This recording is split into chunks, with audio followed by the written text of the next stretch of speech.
So yesterday we reviewed how to find domain, EBM, roots, and I think that was most of the stuff we reviewed.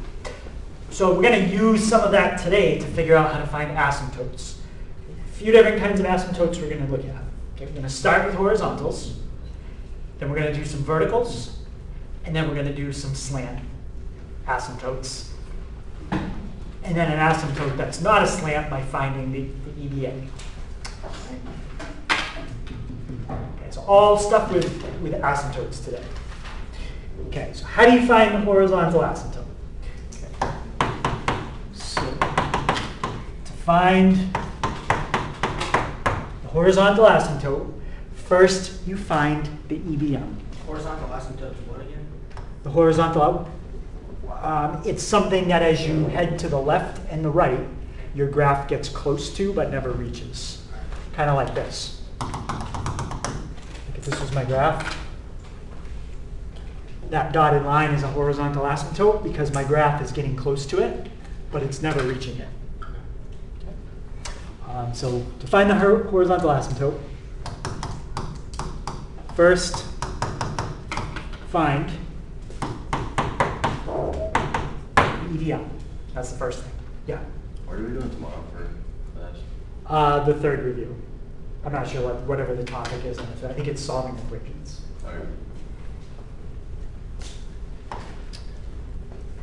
Okay, so find the EBM, and next let x get really big.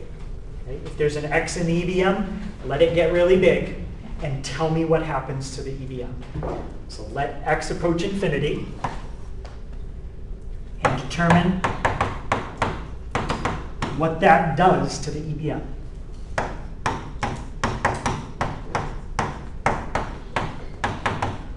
When you write your final answer, what letter for a horizontal asymptote is always by itself? X, Y. Do you have a preference between the two? Let's go with X. That's a vertical asymptote. All right, well. It's Y. Y by itself on the left is a horizontal asymptote.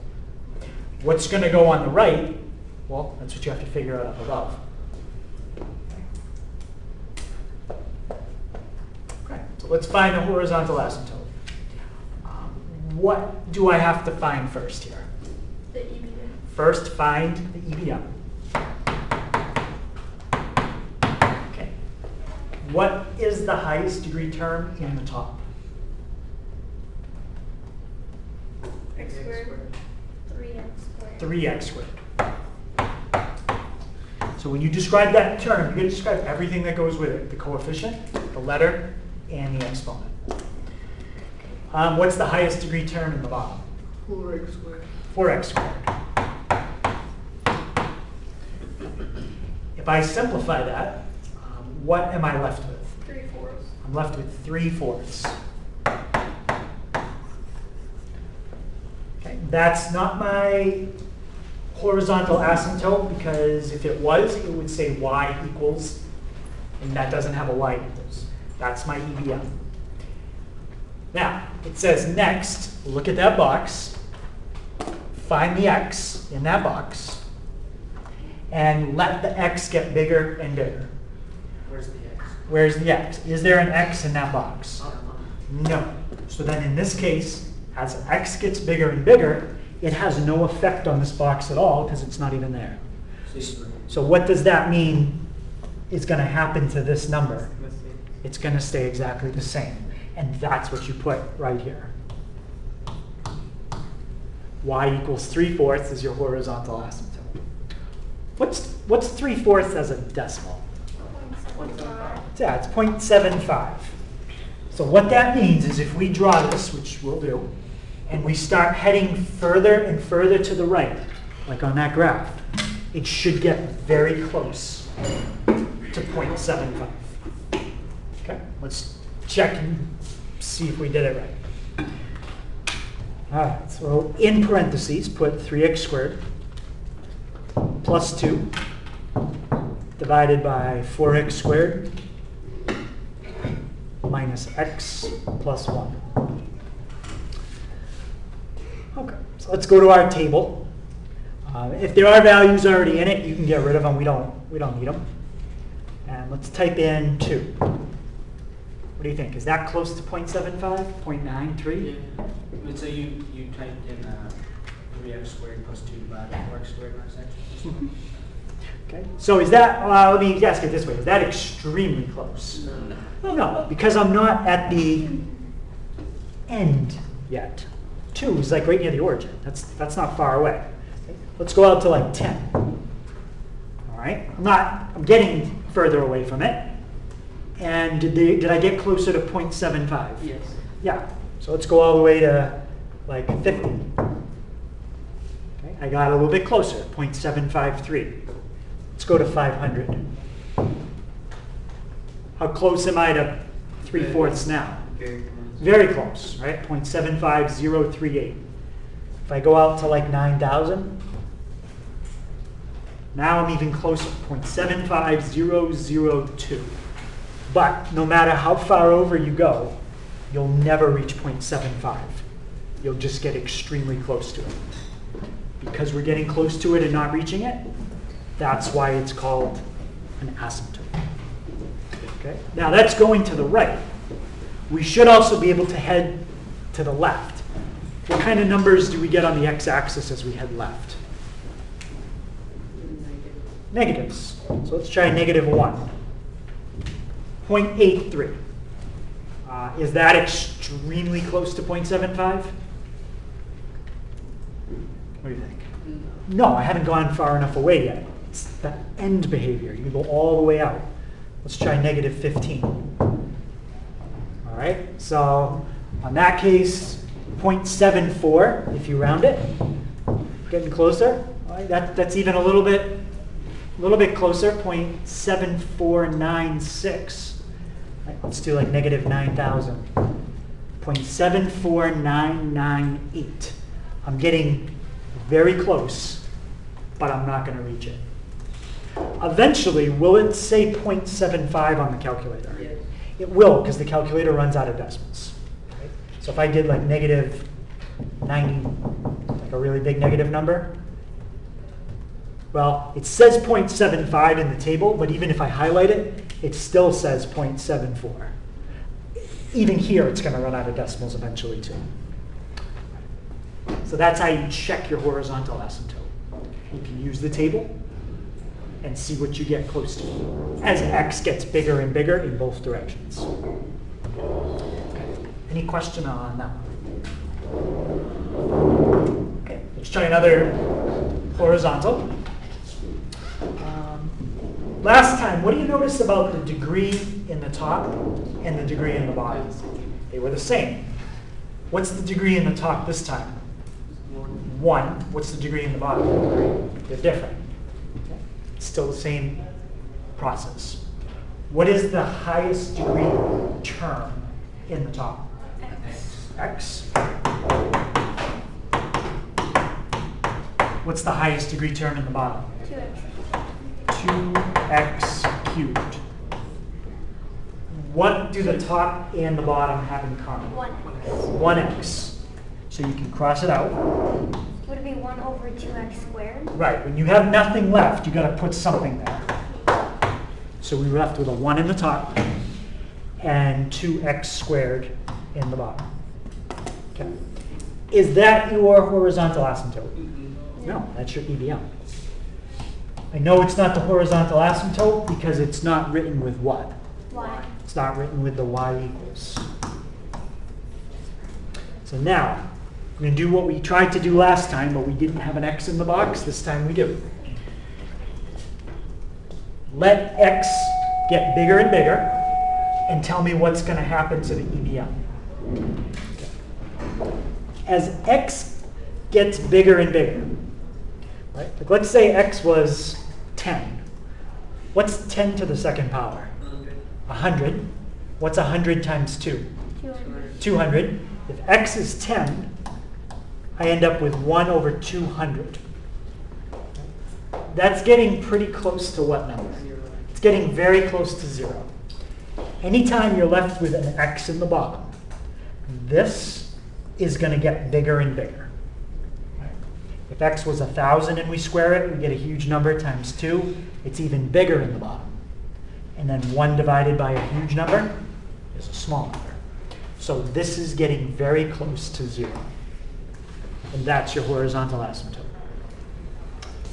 Let's Is grab. it for like the most part, if there is like x in the bottom, it's just mostly approaching 0? Yes. If there's an x in the bottom, it's always approaching 0, and there's just a number in the top. All right, let's type in 2x cubed, 2x cubed plus 3. All right, let's look at our table. So let's try a number that's close to the origin. Right? Let's try like 1.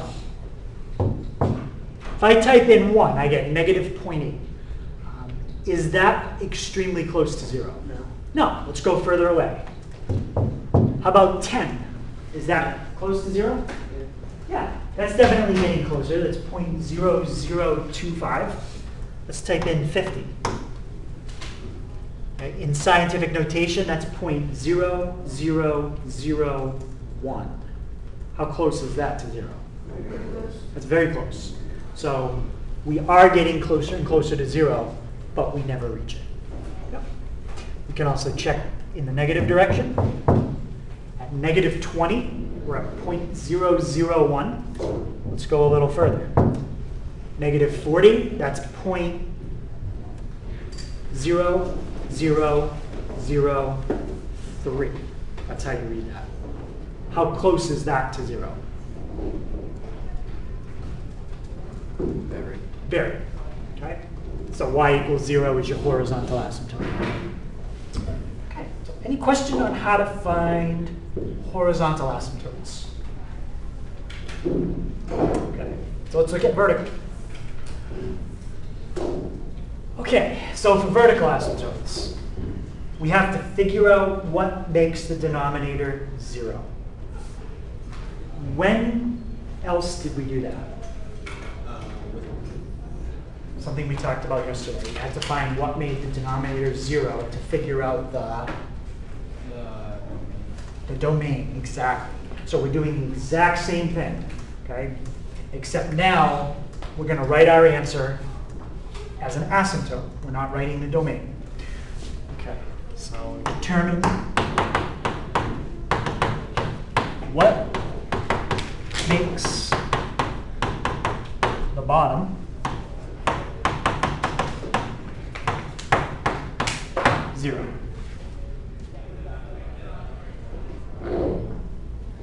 So determine what makes the bottom 0.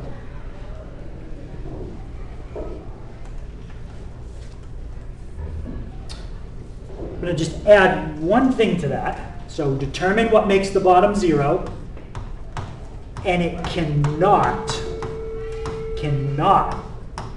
also make the top 0. So let's say you find the number 3, okay, makes the bottom 0. If the number 3 also makes the top 0, then that's a problem. It can't make both 0. It just has to make the bottom 0. Just the bottom, not the top. Okay. The way you write the answer, x equals, and then we put a number in that box.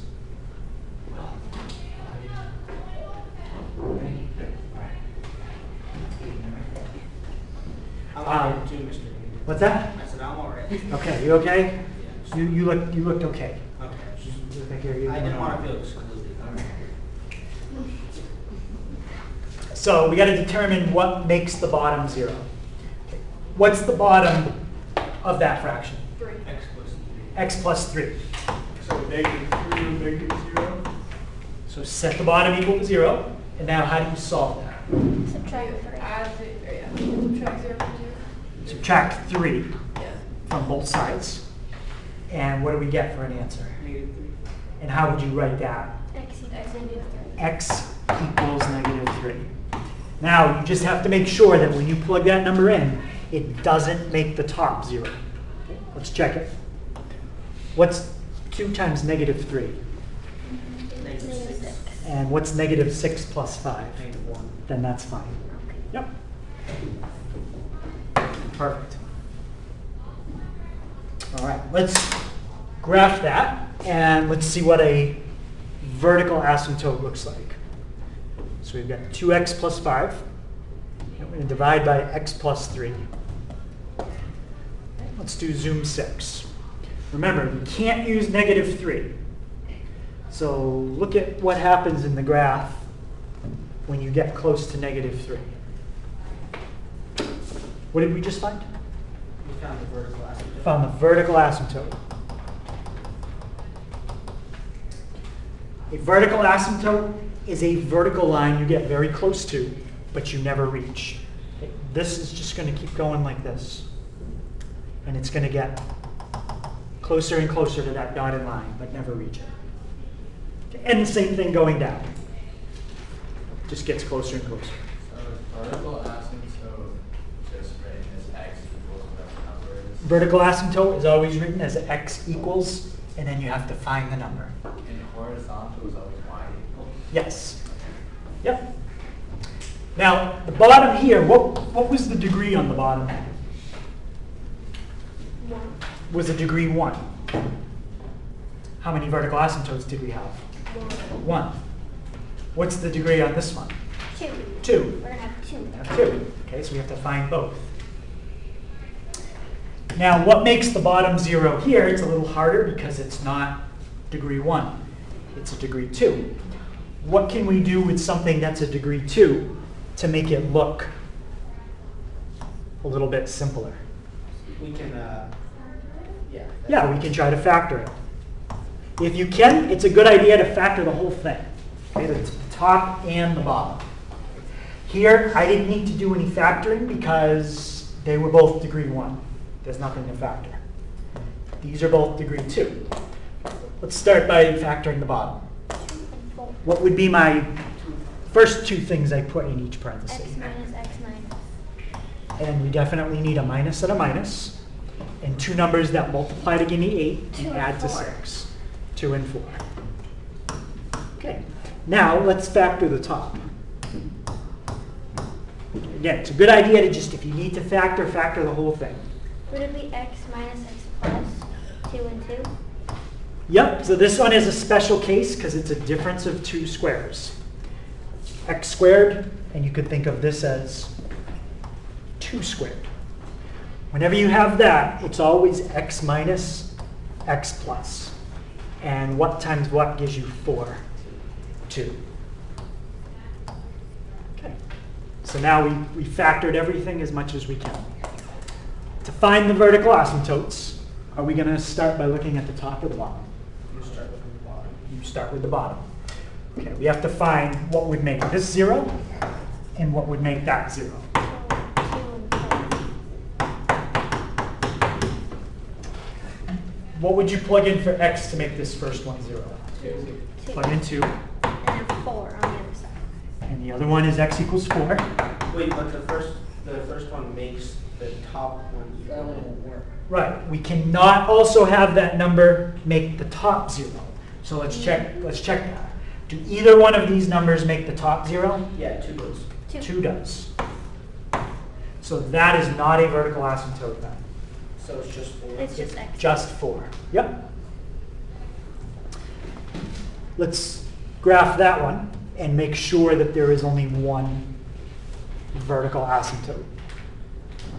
X squared minus 6x plus 8. Let's do zoom 6.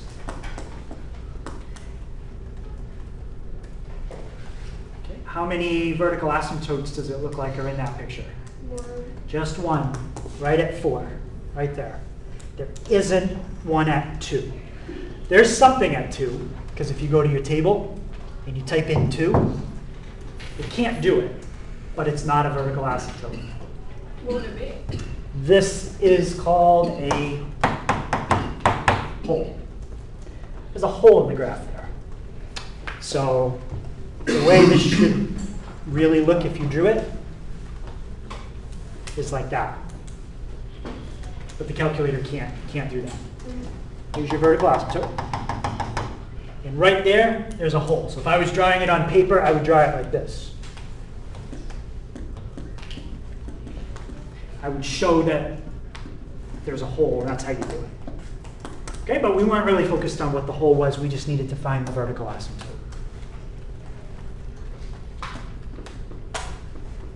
All right, any question on finding the vertical asymptote on that one? Okay, so just x equals 4. And that's all I had for verticals. So any question before we move on to the last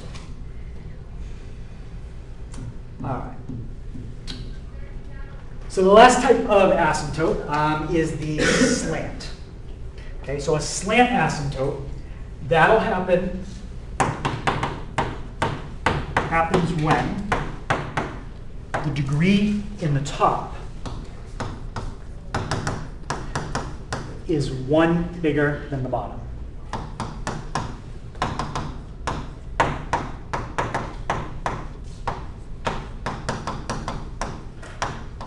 Okay, what's the degree at the top here? 3. What's the degree in the bottom? 2. 3 is 1 bigger than 2. Anytime that you have a difference of 1, you get a slant asymptote. And this is what I think Wyatt commented on earlier. To find a slant asymptote,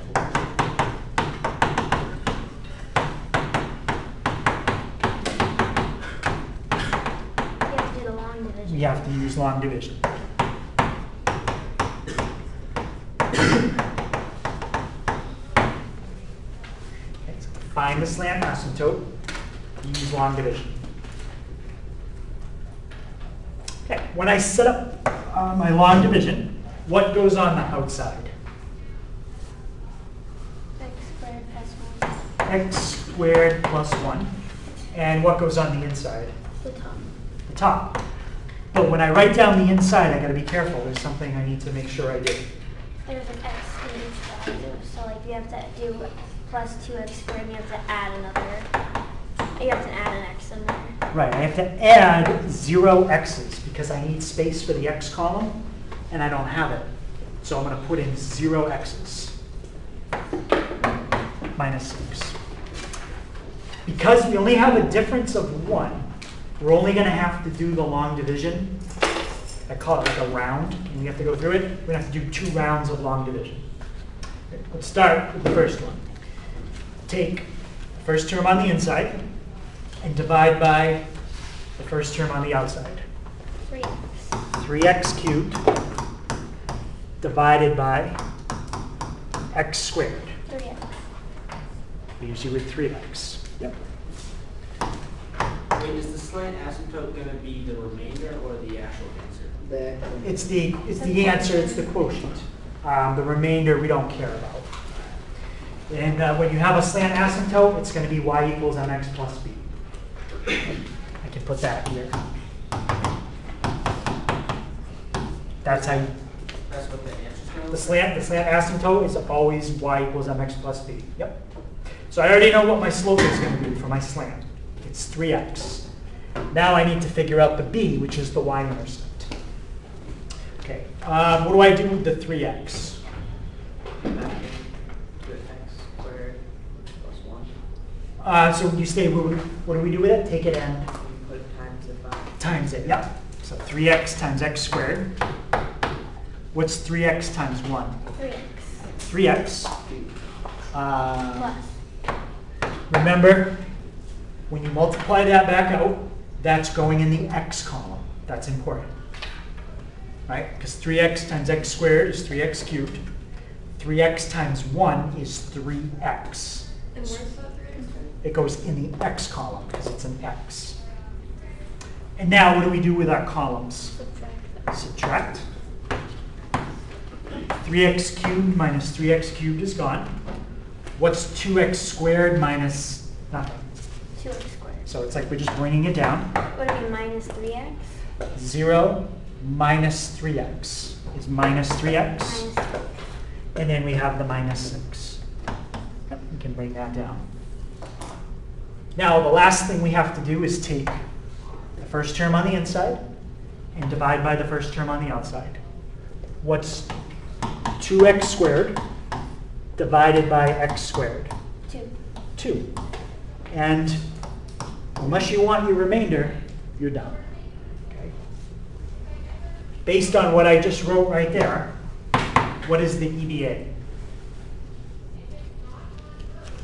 Oh, I'm sorry, what is the slant asymptote? It's 3x plus 2. 3x plus 2. How do you think I can check and see if that looks right? Wait, how'd you get that answer?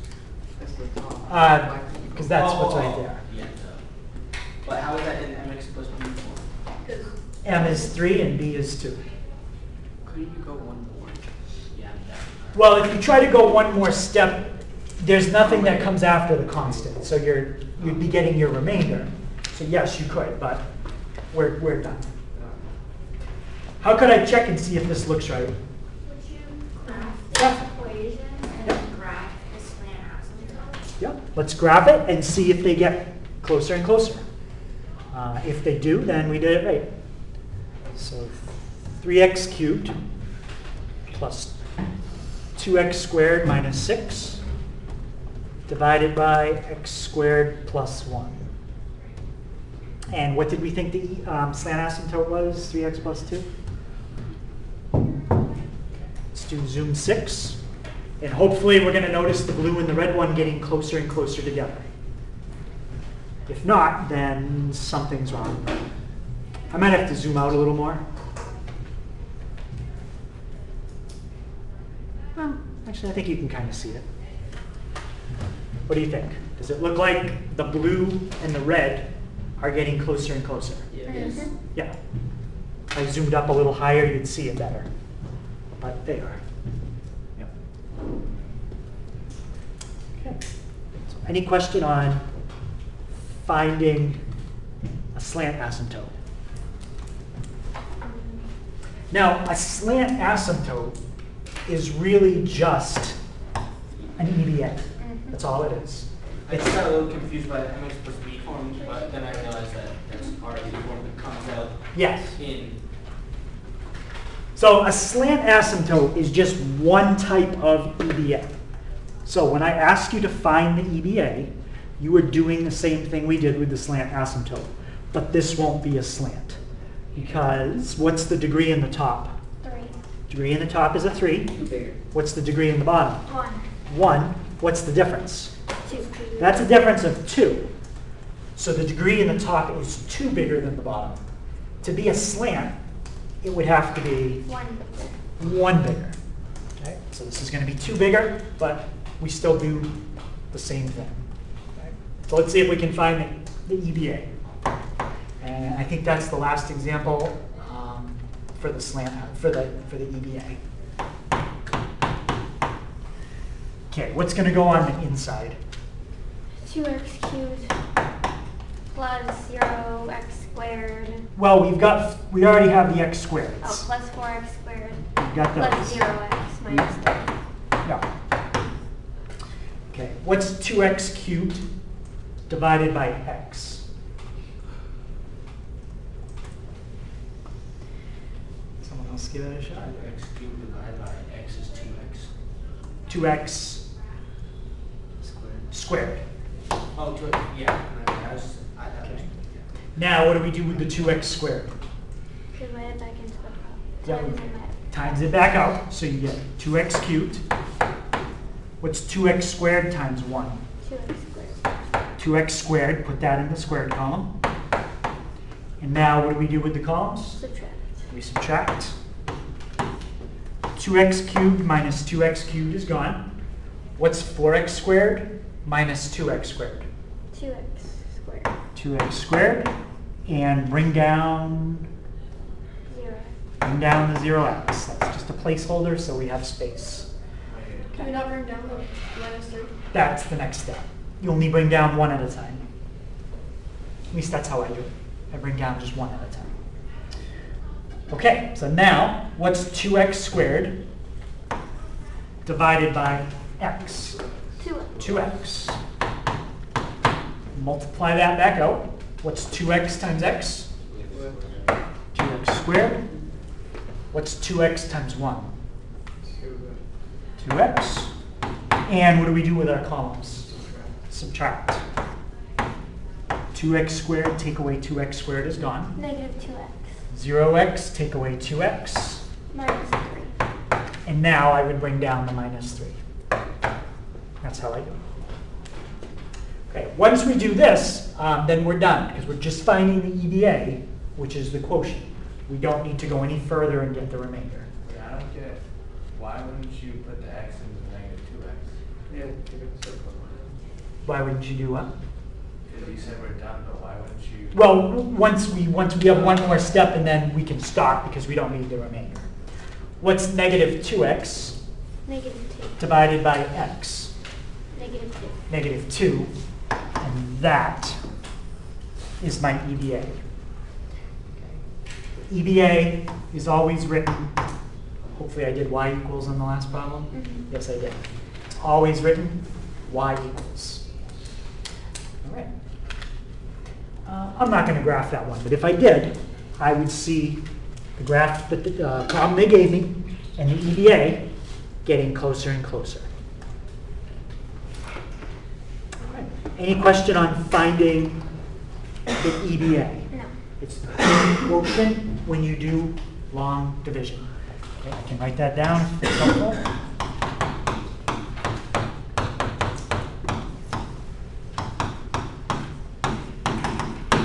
And EBA is the slant asymptote, EDA, a slant asymptote is a particular type of EDA. but It's the EBA type of EDA you get when there's a difference of 1.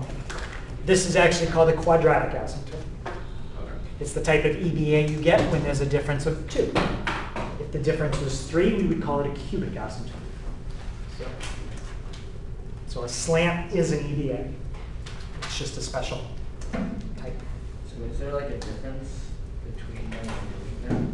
Is there a difference in how you do them? Yeah. No, you do long division for all of them. The bigger the difference, though, between the degree and the top and the bottom, the longer the long division is going to be. So if you compare the long division we did here, this is when there was a 3 in the top and a 2 in the bottom. There was only a difference of 1.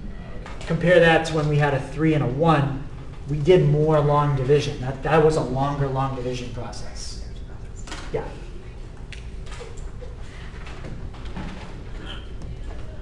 Okay. So what I want to look at on this one is something we've kind of already done on the calculator, but I just want to make sure people know how to do this for the test. And this is the last question. It says to analyze the behavior as you approach the vertical asymptote from both sides. Well, first of all, they're asking something about the vertical asymptote. So you need to find that first. How do you find a vertical asymptote? vertical asymptote by figuring out what the denominator needs to be to equal 0. Yes. So in this case, it would be like, What would be your first step to solve that? I thought for these ones you just plug them in and then you see what happens when it goes from each side. That's what we're going to do, but we need to know what number to plug in. so it's 2x equals 3, 2x equals 3. and then 3 Divide divided by by 2. 2. Divide by 2. So the square root of 3 over 2. Or sorry, We get 2 over 3. wait, no, it would be square root of 3 over 2. Where are you getting a square root? We don't have this in yeah, the it's not problem. x squared. You so divide 2. It's just x equals 3 over 2. 3 over 2, which is what number? 1.5. 1.5. Okay, so now we know the vertical asymptote is 1.5. So let's say I ask you a question like this on the test. What happens to h of x? And h of x is just a name for what? It's another name for what letter? Sometimes we use f of x, sometimes we use h of x. It's just another name for what? So what happens to y as x, let me just write this down and see if you can tell me what that means. So what's happening to the y as x, how do we read that arrow? Approaches 1.5. What does this little plus mean up here? From the positive side. Okay, what does that mean? Here's your x-axis. Here's 1.5 right here. If you are approaching that from the positive side, you are coming at it like this. You are coming at it from the positive numbers, and you're heading towards it. Okay. So what would be a number that is extremely close to 1.5? Can't use 1.5. We have to be close to it. Coming at it from the positive side. So something like right there. 1.50001. Yeah, 1.5001. So let's type it in and see what happens if we do that. So we've got 4x plus 1 divided by 2x minus 3.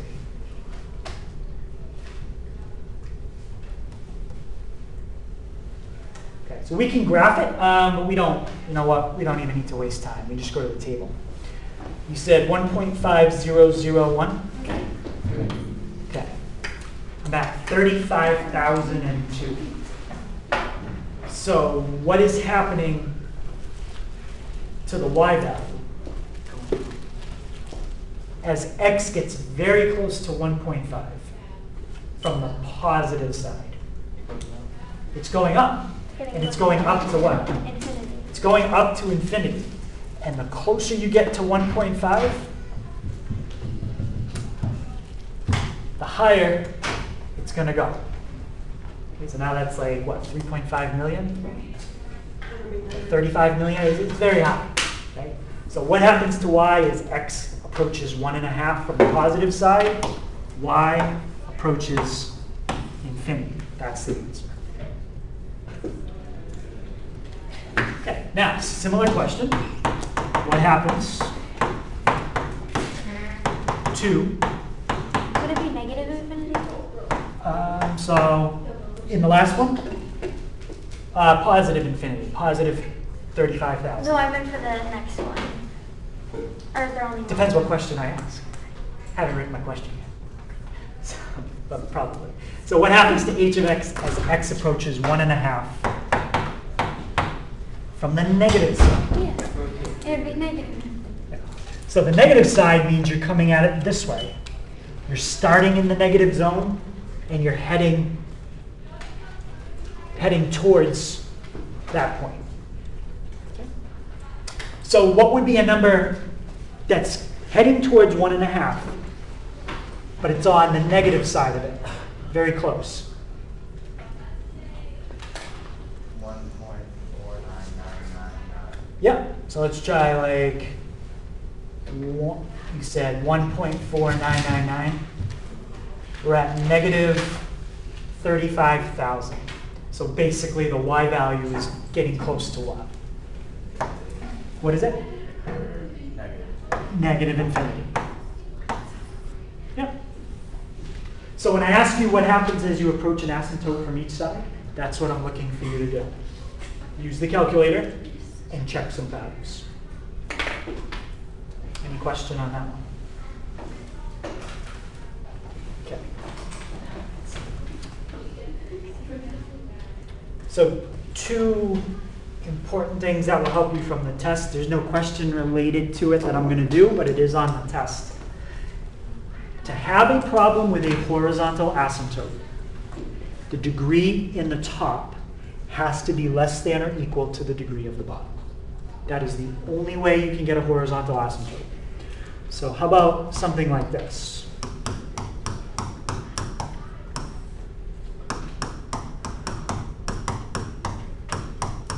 Would that have a horizontal asymptote? No. Why? What's the degree in the top? 3. What's the degree in the bottom? 4. Is the degree in the top less than or equal to the degree in the bottom? Oh, Yes, it is. 3 is less than 4. So this would have a horizontal asymptote. How about this one? Yes. Yes, it would. I thought the degree had to be smaller in the top to have a horizontal. But it said equal to. Or equal to. Yeah, or equal to it. Doesn't say just smaller, it says smaller or equal. Both of those would have horizontals. To have a slant asymptote, I already said that, the degree of the top has to be bigger than the degree of the bottom. So that would be something like this.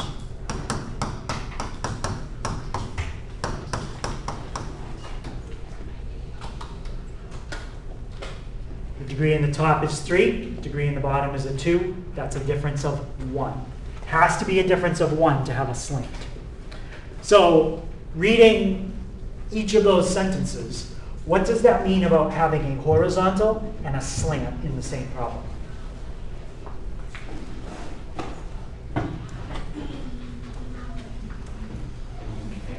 You can't. That's what I'm getting at. You cannot have a horizontal and a slant in the same problem. Horizontal, the top has to be less than or equal. Slant, the top has to be bigger. Well, you can't have both. Is that because they're both y equals? Or It's is that- because you can't be less than something and more than something at the same time.